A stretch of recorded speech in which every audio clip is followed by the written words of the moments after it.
Well, it's good to be here in the house of the Lord this morning. I hope you feel the same way.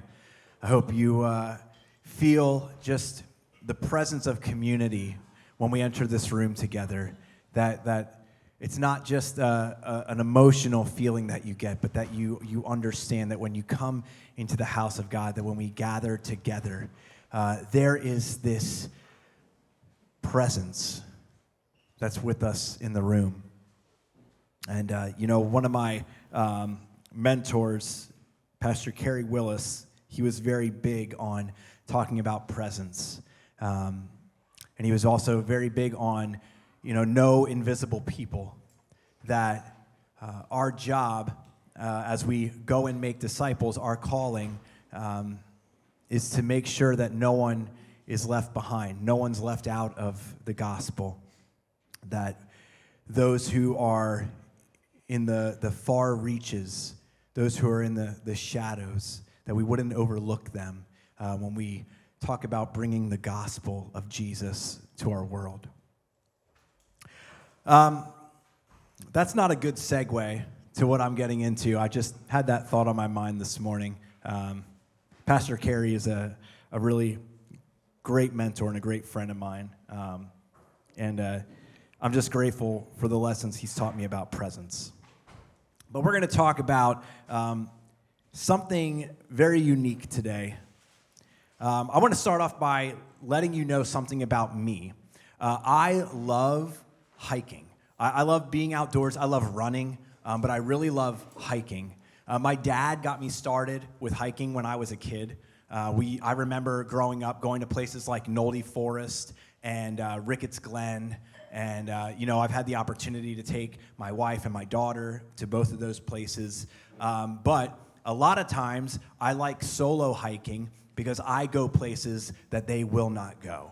I like challenging, difficult hikes that might leave me a little scraped up, might leave me a little bruised, but at the end of the hike, there's this relief and there's this joy that I made it. And the older I get, the more that's meaningful to me to know that, hey, I'm 40 and I can still do this. Maybe there's a little bit of pride attached to that. I don't know. But I love challenging hikes. And a little bit about Pennsylvania alone. Pennsylvania has over 800 miles of state forest hiking trails. And I've probably only covered a fraction of that in my lifetime.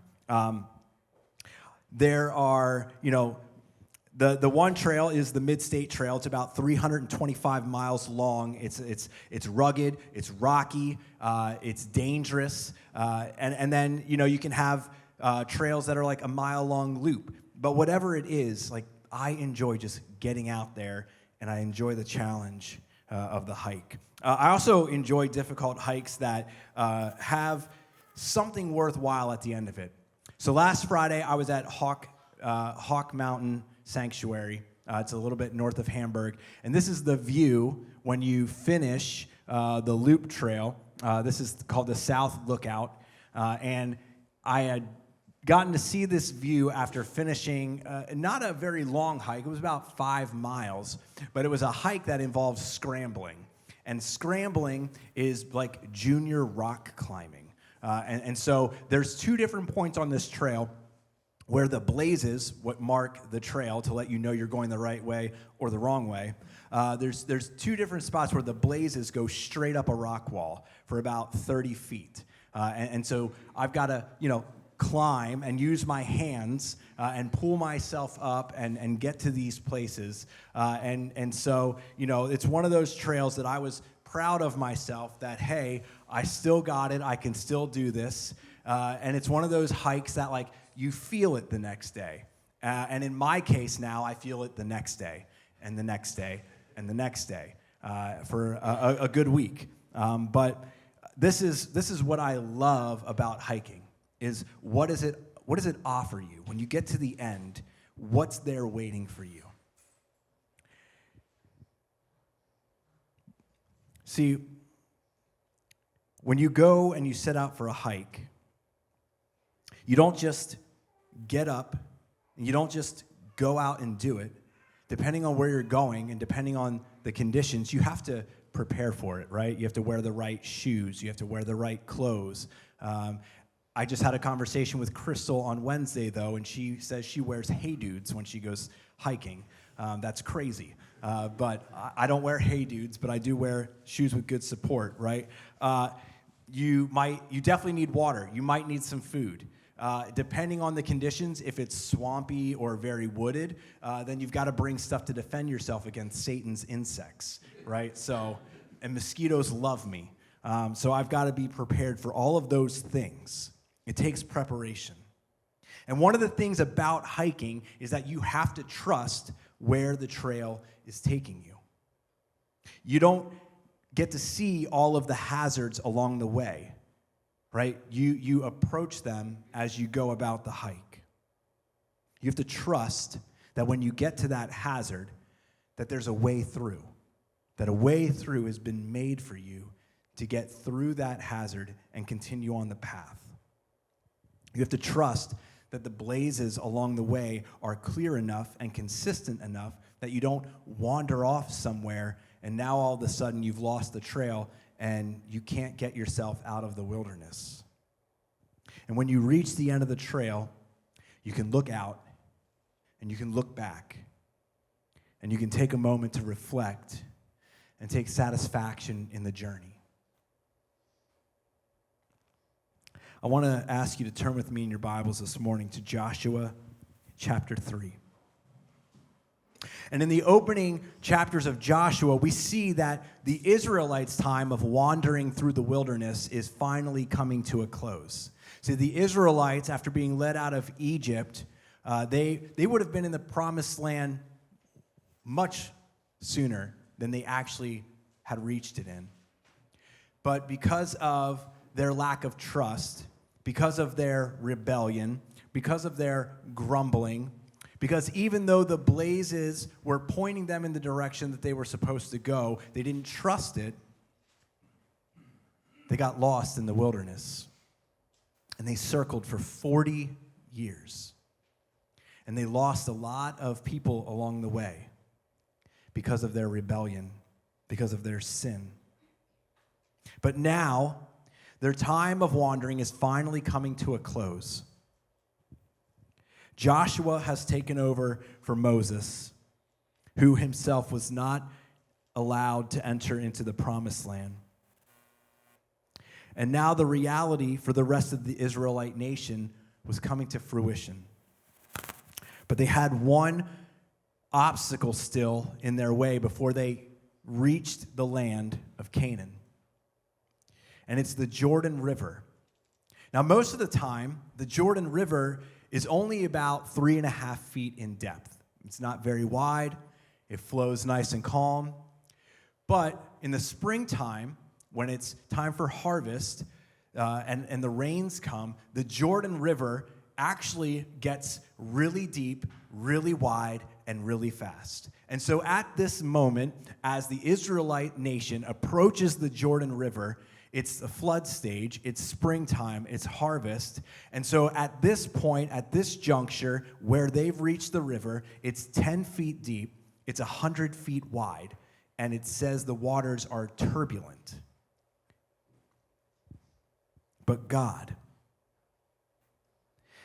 was about to do a familiar miracle in their midst.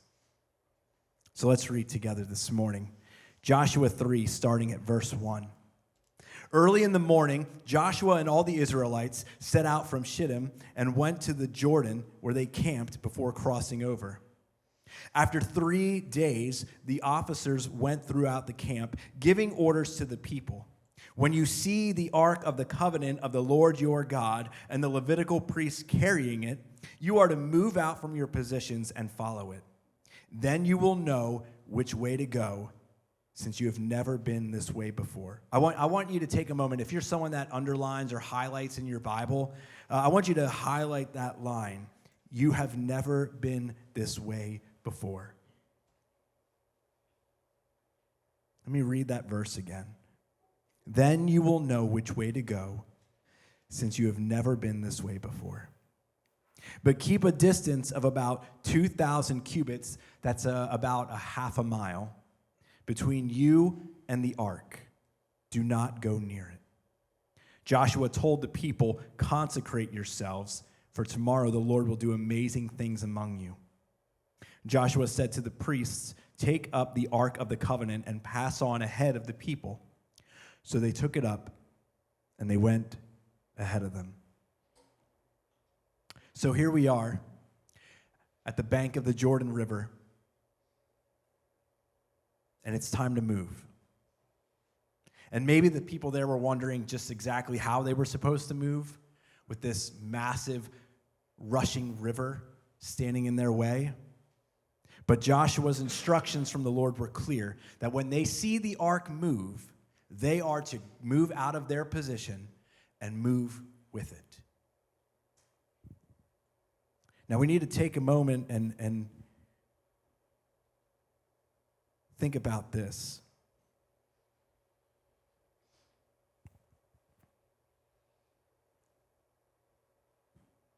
To think about how the Israelite nation was going to trust God through this obstacle, through this hazard that laid in front of them.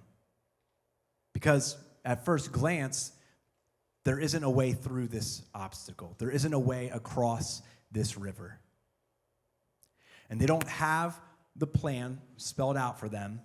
They don't get to see what's on the other side of that hazard yet. They just know, here's your next instruction. That when you see the ark move, move with it. Jump down to verse 15.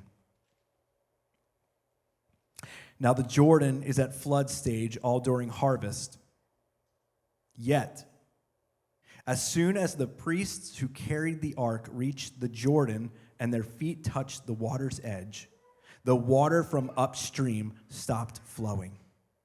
It piled up in a heap a great distance away at a town called Adam in the vicinity of Zarethan, while the water flowing down to the Sea of Arabah, that is, the Dead Sea, was completely cut off. So the people crossed over opposite Jericho. We're witnessing a familiar miracle. We read in the book of Exodus how God split the Red Sea for the Israelite nation to cross over as they were making their escape from Egypt. And then God closed the sea up again so that Pharaoh's army was overwhelmed and drowned in the sea so that the Israelites could continue to make their escape. But it had been 40 years since that miracle at the Red Sea had taken place. And in that time, through the people's rebellion, God had made this declaration that when the people rebelled, all of the men that were aged 20 and older at that time were going to die before they were ever going to reach the promised land. So as the people are now at the Jordan River and witnessing this next miracle of God splitting the Jordan River, most of the people haven't seen this before. God was doing a new miracle for a new generation. And just a note, the town of Adam, as it's described here, was about 20 miles away from where God heaped the river up. This is no small miracle. This is no small split in the river. This is a 20-mile pushback of water. Why? Well, what you might not also know about this too is that the nation of Israel at this time was made up of about 2 million people. So this is 2 million people trying to cross the Jordan River. That would take some time, especially if it was a narrow passage. But it's a 20-mile stretch. Not only that, but the people were told to keep a half-mile distance between them and the ark. So there is a lot of room here that God has created for the nation to safely cross over the Jordan. Let's go to chapter 4, verse 1. When the whole nation had finished crossing the Jordan, the Lord said to Joshua, "Choose 12 men from among the people, one from each tribe, and tell them to take up 12 stones from the middle of the Jordan, from right where the priests are standing, and carry them over with you and put them down at the place where you stay tonight." So Joshua called together the 12 men he had appointed from the Israelites, one from each tribe, and said to them, "Go over before the ark of the Lord your God into the middle of the Jordan. Each of you is to take up a stone on his shoulder according to the number of tribes of the Israelites to serve as a sign among you. In the future, when your children ask you, 'What do these stones mean?' tell them that the flow of the Jordan was cut off before the ark of the covenant of the Lord. When it crossed the Jordan, the waters of the Jordan were cut off. These stones are to be a memorial to the people of Israel forever." So the Israelites did as Joshua commanded them. They took 12 stones from the middle of the Jordan, according to the number of the tribes of the Israelites, as the Lord had told Joshua. And they carried them over with them to their camp, where they put them down. Joshua set up the 12 stones that had been in the middle of the Jordan at the spot where the priests who carried the Ark of the Covenant had stood, and they are here to this day. So, we have these 2 million people now crossing over this 100-foot trek of the empty riverbed.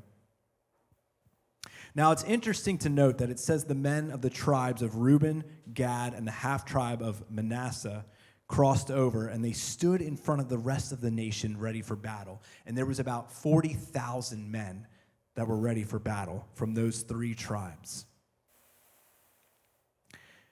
The reason why we see the tribes of Reuben and Gad and the half-tribe of Manasseh mentioned is because these 3 tribes decided they weren't going to continue on with the rest of Israel into the Promised Land. They had reached the east side of the Jordan River and decided that this place was plenty fine for them to raise livestock and to live. And so they decided that they were going to settle there instead. But they gave Moses their word that they would still help the rest of the Israelite nation make it into the Promised Land. And so that's why you see them mentioned there. But verse 15, then the Lord said to Joshua, "Command the priests carrying the ark of the covenant law to come up out of the Jordan." So Joshua commanded the priests, "Come up out of the Jordan." And the priests came up out of the river, carrying the ark of the covenant of the Lord. No sooner had they set their feet on the dry ground than the waters of the Jordan returned to their place and ran at flood stage as before. So if you can imagine, the priests carrying the ark approached the riverbed, approached the bank of the Jordan River, and as soon as they step foot in, the water rushes back 20 miles. They stand in the middle of the river, this dry riverbed now, until the entire Israelite nation, all 2 million people, cross.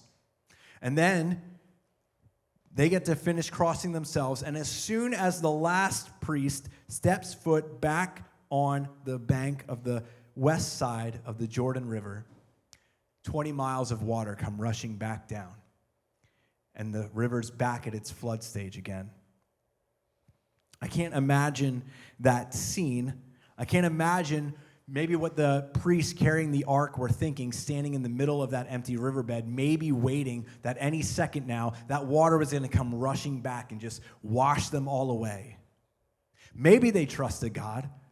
Maybe they had this unshakable faith in that moment, but maybe they were a little human and had a little bit of fear and trepidation that maybe this isn't going to go the way I'm thinking it's going to go.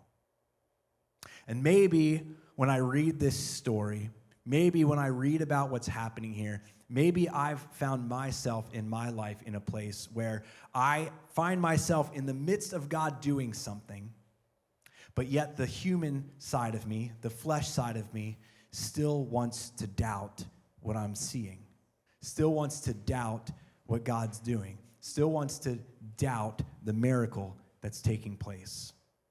And yet, when I find myself then safe on dry ground on the other side of the river, I can look back and see that God was there all along, doing what he said he was going to do, faithful as he ever was. Verse 19. On the 10th day of the first month, the people went up from the Jordan and camped at Gilgal on the eastern border of Jericho. So now the Israelite nation is on the cusp of the promised land. He said to the Israelites verse 20. And Joshua set up at Gilgal the 12 stones that they had taken out of the Jordan. These are not small stones, mind you. If you didn't catch that, they're so big that they had to be carried on the shoulder of the men who were designated to pull these out of the river. These are big stones. So he said to the Israelites, in the future, when your descendants ask their parents, what do these stones mean? Tell them, Israel crossed the Jordan on dry ground.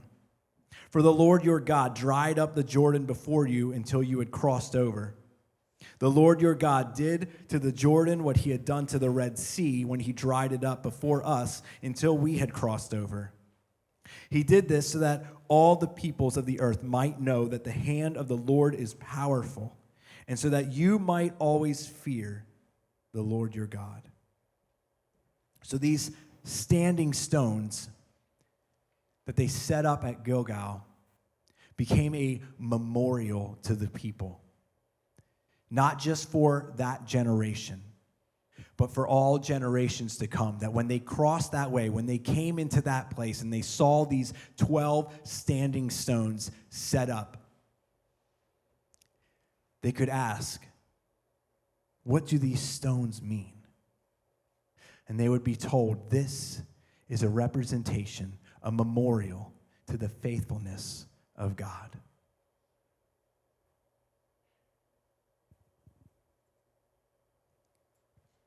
There's three things that immediately stick out to me about this story. The first is way back in chapter 3, when he talks about when the ark moves, you are to get out of your position and move with the ark. This struck me because in my own personal experience, this is the way that I've seen God move in my own life. That when God moves, I can't help but go with. That I've learned over the course of my life, that I've learned over the course of surrender and growing in my relationship with Jesus, and through walking in obedience and learning to walk in obedience, that when I see God move, I have to move. The second thing that grabs me about this story is that not only did the ark go before the people to make a way for them, but the ark remained with the people while they were in the midst of the crossing, and the Lord in the ark remained behind the people after they had crossed until everybody was safe. And only then did the ark finish its movement across the river. And what this says to me, there's an imagery that this creates for me, that not only when God calls us, not only does God go before us, but God is with us, and God surrounds us. And when we look back, we can see God behind us, making sure all the way through that we're safe, that we can trust where he's leading. Whatever it is that God's calling you to, whatever it is that God's calling you to do, he's going to see you through it all the way to completion. And when he calls you and moves you to the next thing, he's going to do it again. And he'll be with you, and he'll see you through it. And finally, the third part of this story that sticks out to me are the standing stones. This memorial, this reminder of God's faithfulness. not just for now, but for always. The Israelites hadn't even reached the promised land yet. They were still on that journey to the promised land. This land that they have waited 40 years to inherit, this promise that they've waited 40 years to have fulfilled. They still weren't even there yet. But they were trusting God.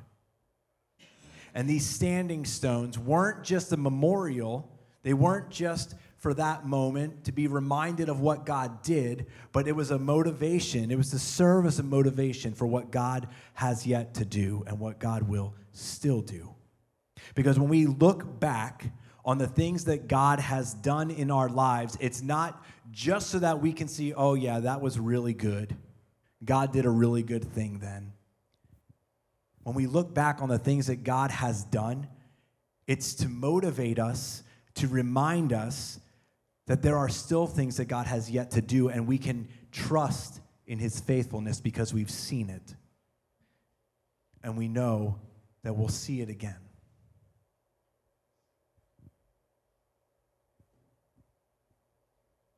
Let me ask you something this morning. When you look back on your life, maybe your entire life, or maybe just recent memory or recent history or a few years or whatever it looks like, but when you look back on your life, are there moments that you can point to and say that you witnessed God's faithfulness? How does it impact the way that you trust him moving forward? Does it impact the way that you trust him moving forward? When you sense or you know that God's calling you to something beyond what you're capable of, or what you're comfortable with, what makes sense or not, beyond your understanding, beyond your control,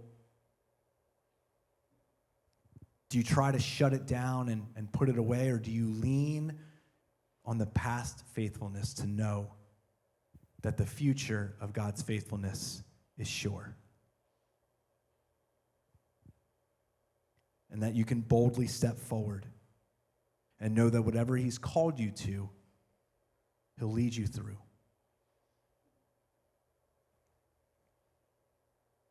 This is exactly what God was doing with the nation of Israel as he prepared them for what was next, by proving his power and faithfulness now, so that they could know his power and faithfulness would be there in whatever's next. And by the way, it's the same way that God still operates in our lives today. To know that you can trust him in whatever comes next because he's faithful now, and he's been faithful, and his faithfulness does not change.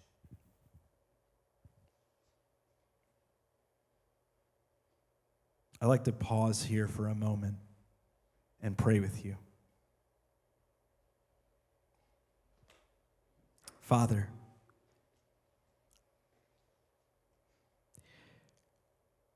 I don't think there's any question that you're faithful. The things that we've witnessed in this room alone of your faithfulness, of your power, of your presence. I don't think there's any way we could possibly deny that you are a faithful God.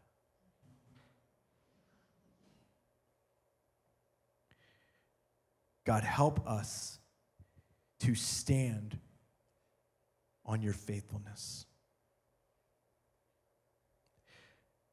That those moments in life that we can look back and see, God, that you brought us through, that you made a way, that you accomplished what you set out to do, that we were just willing vessels. God, that if we've done it once, help us to trust that we can do it again because you're going to be there and you're going to lead us and you're going to be faithful and you're going to make the way. And it's for your glory anyways. God, this life that you've called us each to, This journey that all of us are on, it isn't to bring ourselves glory. It isn't to bring ourselves wealth. It isn't to bring ourselves comfort or luxury or anything like that. It's not even to bring us isolation from the world around us, God. Our purpose, our calling in this life is to bring you glory in any way that you've asked us to do it, in the best way that we possibly can. And God, when we've grown comfortable, or when we've accomplished the goal that you've set out for us in this season, and you've called us out to the next season, help us to be willingly obedient, to step out in bold faith, knowing that he who began a good work in you will follow it through to the day of completion. That's who you are. That's who God is. Help us that in whatever is next, whatever is unknown, whatever is out of our control, God, you have control of all of it. And you are faithful. Help us to lean into that today. Help us to know you are faithful, God. I want to share a story with you this morning.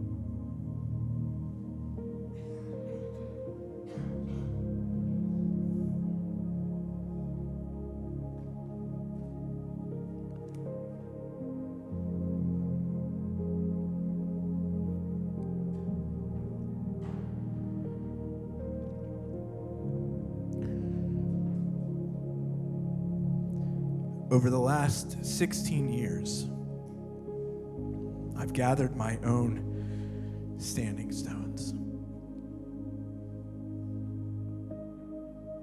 And each one of these is a marker and a reminder of God's power and of God's faithfulness.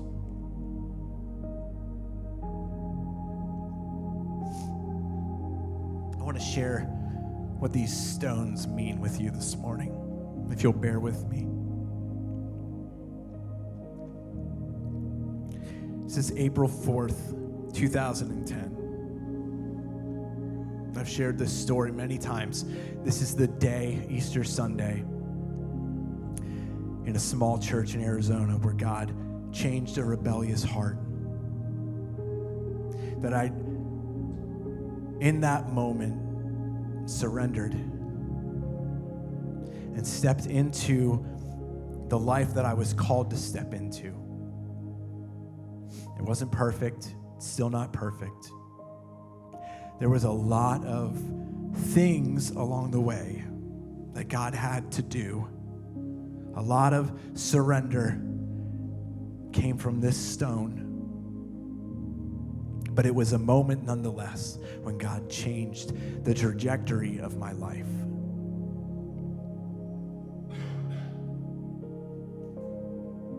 And he began to prune me. He began to cut off the dead things.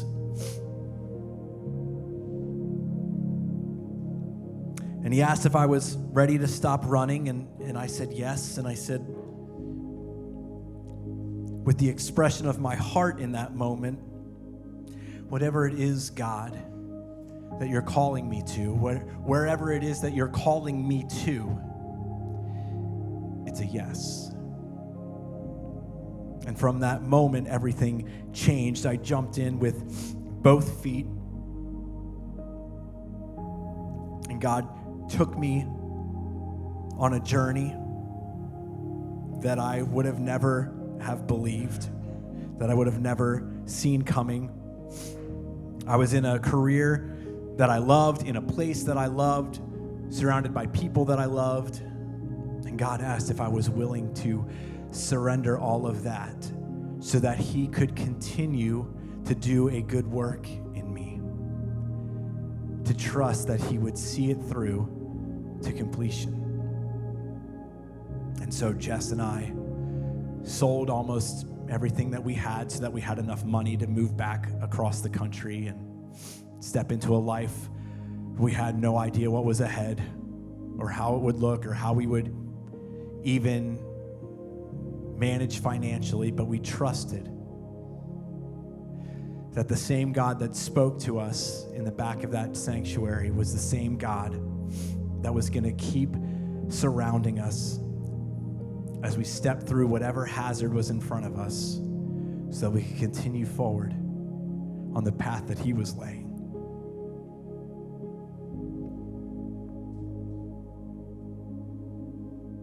So then came September 28th, 2012. This is the day that we got in our U-Haul and said goodbye.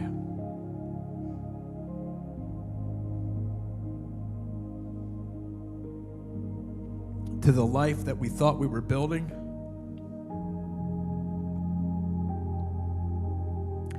To the relationships that God used to change us. And we were moving back to a place that I wished to God I was never going to go to again. That's here, by the way. God has an incredibly funny way of working things out.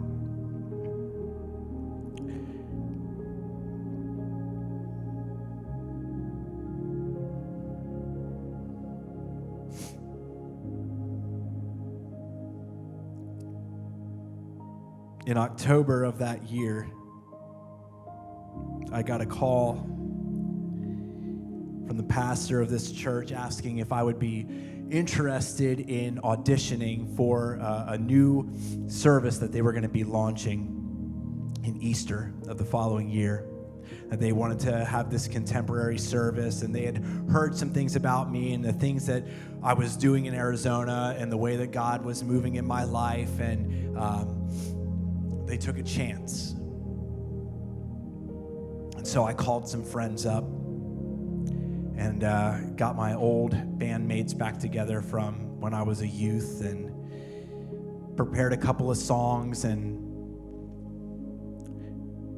probably performed more than anything at that point. I was still learning what it meant to be a worshiper. But I got the approval and the nod and was asked to accept the job. And again, I never imagined that I would serve in the church that I grew up in, because I had spent so much of my life burning bridges with people and acting like a fool and being rebellious, and it was clear to everyone else that I didn't want to be there when I left. So for God to bring me back to this place, back to this church, and then give me a position on that staff is something only God could do. And so on April 7th, 2013, I led worship for the first time as the contemporary worship leader for Grace Point Church of the Nazarene in Ephrata. And this rock holds more significance than I can explain to you, because what took place over the next 7 years since this moment are things that I can't really describe. The ways that God moved, the things that God did, the transformation that happened in me, that happened in the people around me, the way that I saw a church begin to shift and begin to change. The journey that God took me and some of my friends on, that we were able to sing songs that went around the world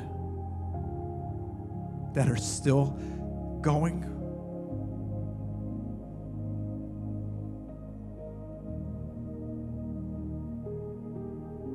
God is faithful.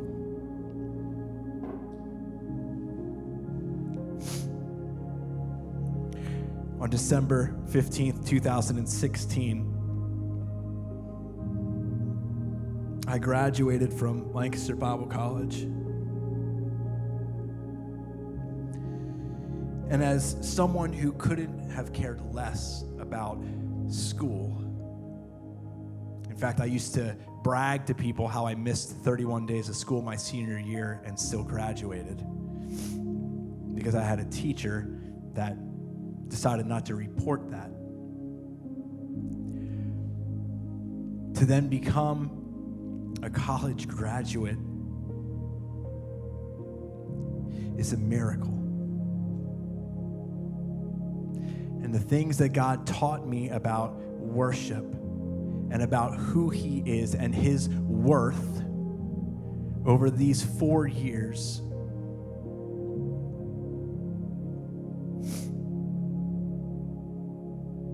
are lessons that I couldn't have learned any other way. And to walk across that platform and to have my diploma handed to me from Dr. Teg was something I never dreamed that I would experience. It's September 1st, 2018. After a years-long prayer, God answered it in the most unconventional, unexpected way with the birth of our daughter, Audrey. Jess and I had spent a long time wrestling with wanting to have children and not being able to have children the traditional way. I don't need to get into that, but it wasn't happening for us. And so we started looking into other methods, alternative ways that we could make this happen. Things were starting to get to a place where if we didn't make certain decisions soon, it was going to get really expensive and we were going to have to start all over. And just before we had to make one of the biggest financial and emotional decisions of our life, my sister called me out of the blue and asked if she could meet with us.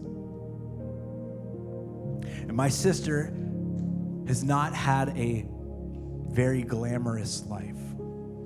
My sister has been through a lot. Some of it self-inflicted, some of it is the unfortunate product of her environment. But regardless, my sister told me that she found out that she was pregnant. And that while she felt like she was in no state of her life to raise a child, she wanted Jess and I to adopt the baby as our own. And so on September 1st of 2018, Audrey was born.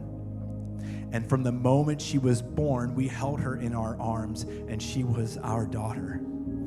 And that is a gift that no matter how far life takes me away from my sister physically, I can never thank her enough for the gift that Audrey is.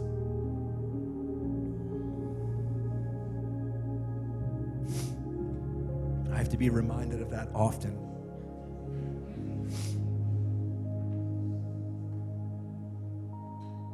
August 24th of 2020 was the first moment that I was ready to get as far away from this place as I could since coming back. We had a pretty tumultuous few years of ministry at the church, and I think everybody could feel it. And it was coming to a head, and the church was at an impasse, and the lead pastor had left, and I thought, this is my moment. I've had enough. I want to start somewhere new. I had a friend in Ohio who all but helped assure me that I had a job waiting for me. And Jess and I were even looking at houses and making travel plans and all these things. And I had just gotten off the phone with the lead pastor, getting ready to make a plan to come out and interview, when I walked out of the church office, and in the parking lot in his RV was Pastor Kerry Willis. And I think he just knew. And he came over to me and he said, "Chris, don't leave. Give me 1 year. The church still needs you. And that 1 year turned into 6. And I'm still here. And I'm grateful that Pastor Carey listened to the Lord. And I'm grateful that I listened to the Lord through Pastor Carey. Because the church found healing. The church recovered. God was not done with Grace Point. And I had the opportunity to spend 7 months serving as the interim lead pastor of Grace Point, a job I don't want, by the way, until Pastor Kevin Griffin was able to be installed as the senior pastor. That in itself is a God story. And for the next 3 years, serving with Pastor Kevin and witnessing all of the ways that God would heal this church, I'm privileged to have been a part of that.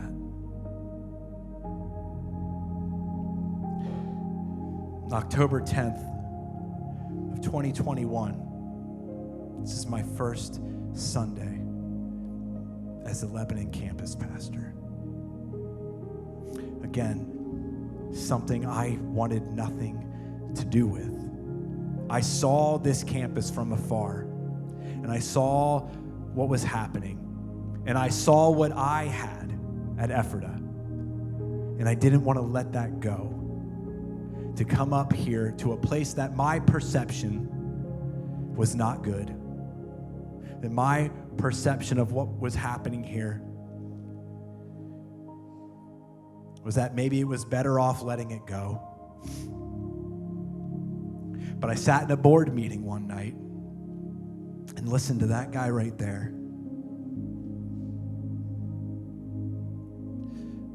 passionately argue for this campus. And in that moment, I didn't know what God was doing, but I felt compelled to speak. And as I watched Kevin plead for this campus, I asked, could we really shut this campus down and feel like we did everything that we could to make it work? And that night, God put a spark in me that I fought against for a little bit. But knowing who God is and knowing God's faithfulness, it wasn't long until I told Jess, I think I'm supposed to go to the Lebanon campus. And she said she felt God saying that same thing to her.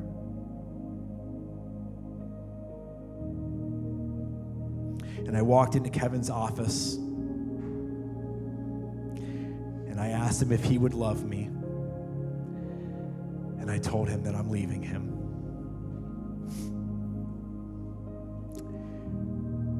And I came up here a few months later, and every opportunity to lead worship, every opportunity to preach the word, every opportunity to grieve with someone in the valley or to celebrate with someone on the mountaintop,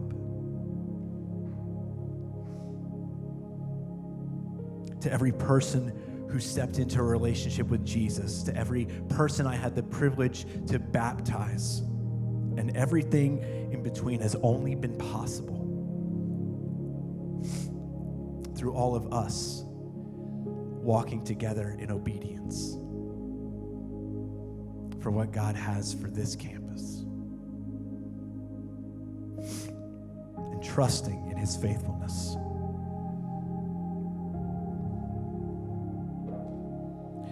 April 29th of 2022, after 9 years,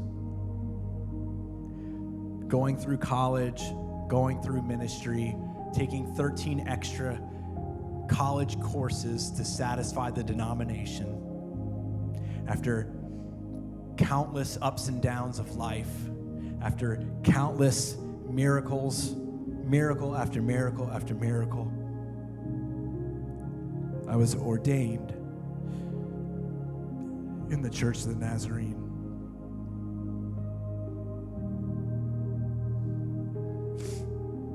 And I stood on that platform and I knelt down at the altar with my wife. And Pastor Carey stood over me with his hands on my head, and he read this prayer. Lord, indwell Pastor Chris, making him your sanctuary, that he might, moment by moment, live out your sacred calling upon his life. In the power of the Holy Spirit, with the uncompromised devotion to the truth of your good news, Jesus Christ, make him day by day to, number one, be faithful. To number two, serve gladly. To number three, love passionately. To number four, believe totally. To number five, pray always. To number six, live holiness. And number seven, think Christ-like. Flood his family with gladness. And as his inheritance, give him the lost.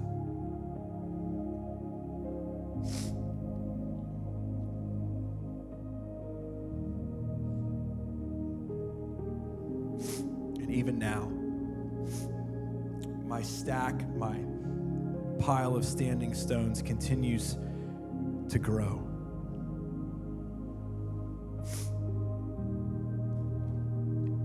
In March of 2025, I went on a sabbatical.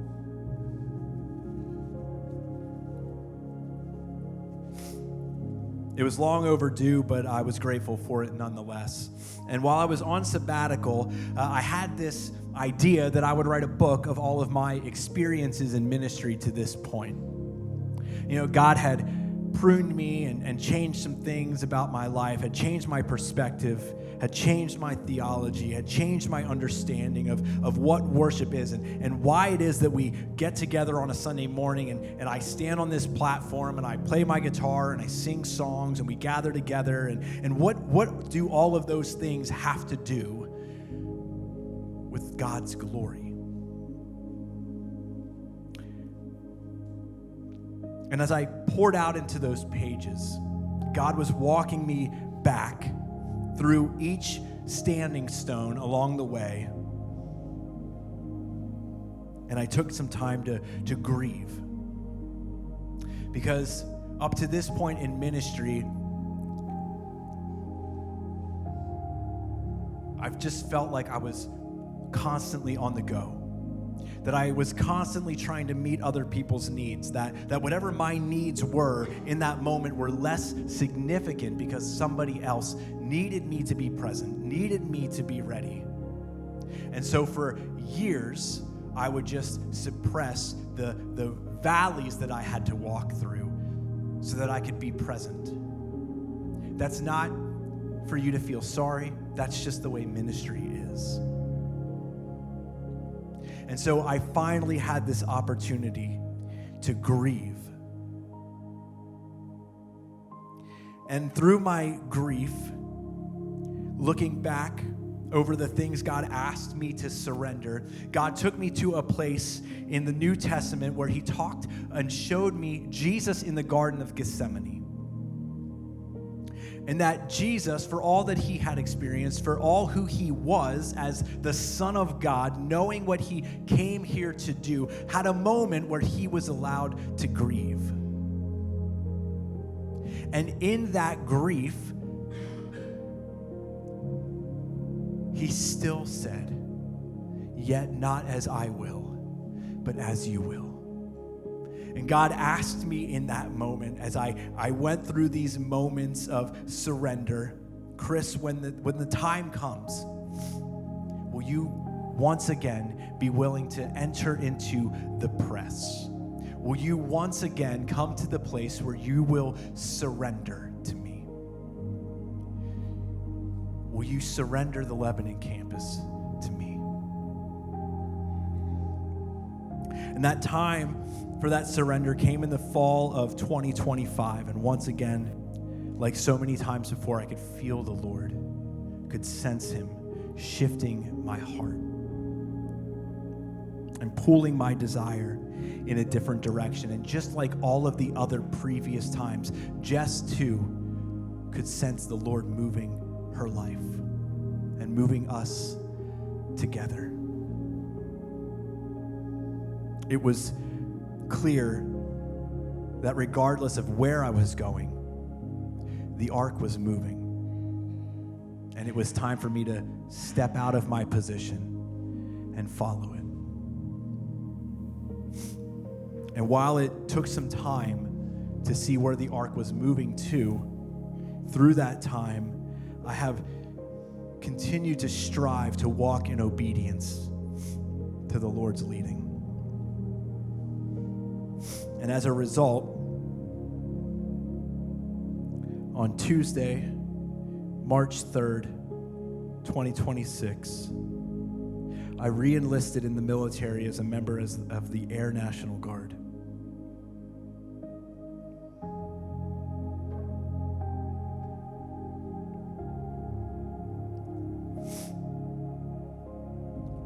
And at some point in the near future, I'm going to be leaving for a technical school in Mississippi where I'll be for about 8 months. And when that time comes, I'll be officially stepping down as the pastor of this church.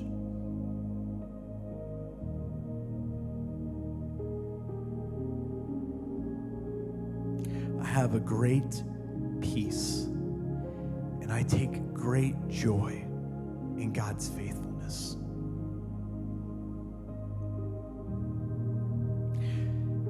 That while I don't have an exact departure date just yet, I want you all to know this now, because I'll have a drill weekend coming up in about 4 weeks that I'm going to be away for.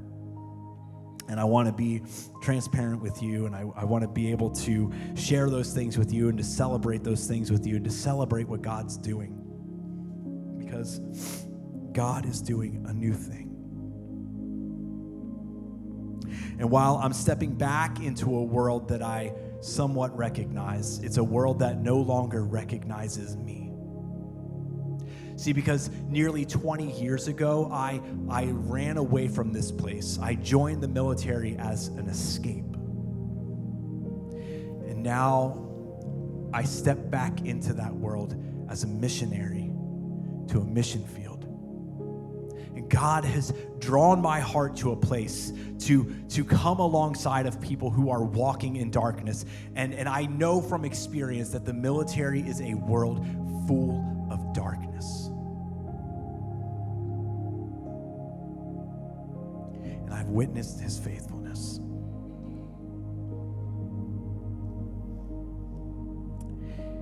And maybe for many of you, as you process this, maybe it doesn't make a whole lot of sense. But that's okay. It doesn't make sense to me either. What God calls us to isn't so that we can do the things that we want to do all the time, do the things that we like to do that are comfortable for us to do.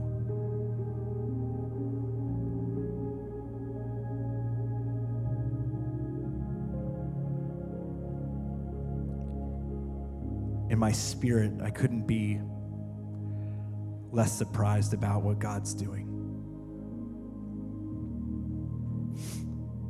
Because I can look at this stack of standing stones and know that wherever God's calling me, whatever he's calling me to do, I can stand on each of these past victories. I can stand on God's faithfulness because he's shown it to me over and over and over. And he'll continue to be faithful. And I'm reminded of the confidence that he who began a good work in me and in you will carry it on to completion until the day of Christ Jesus.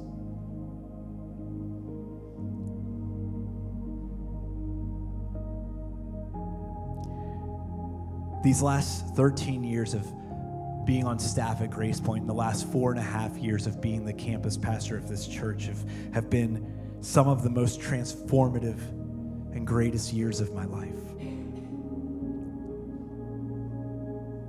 Every mountain and valley and joy and sorrow, death, life, growth, pruning, trials, miracles, brokenness, restoration, it's all been for the glory of God. It's never been for the glory of me or the glory of you. It's for the glory of God. Pastor Carrie Willis once said that God's will isn't something you find, it's something you become. And this is my next step in becoming. See, my calling and my created purpose is to glorify the Lord and to go and make disciples. That's your calling and your created purpose too.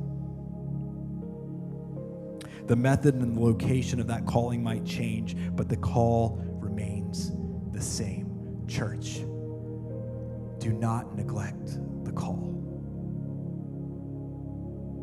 This church will always be a place that I call home. I'm grateful for every single one of you. I'm grateful for the times you've prayed for me, the times that you've encouraged me, the times that you've supported me, the times that you have gently redirected me, the times that you have allowed me to walk with you and pray for you and baptize you and love on you and break bread with you.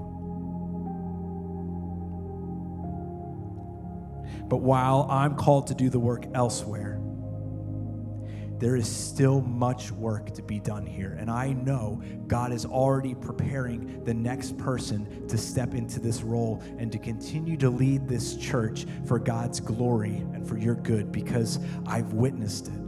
I've seen it. And I can stand on God's faithfulness. And he will continue to be faithful to you and continue to be faithful to this church as you go and make disciples in this community. He was, he is, and he will always be faithful. I'm grateful to have served as your pastor. I'm grateful for the time that God will allow me to have left here, which might be a couple of months yet. But for whatever time we have left, I pray that we can continue to build God's kingdom together and go forward together in his grace. It's been an honor and a privilege, and I say thank you.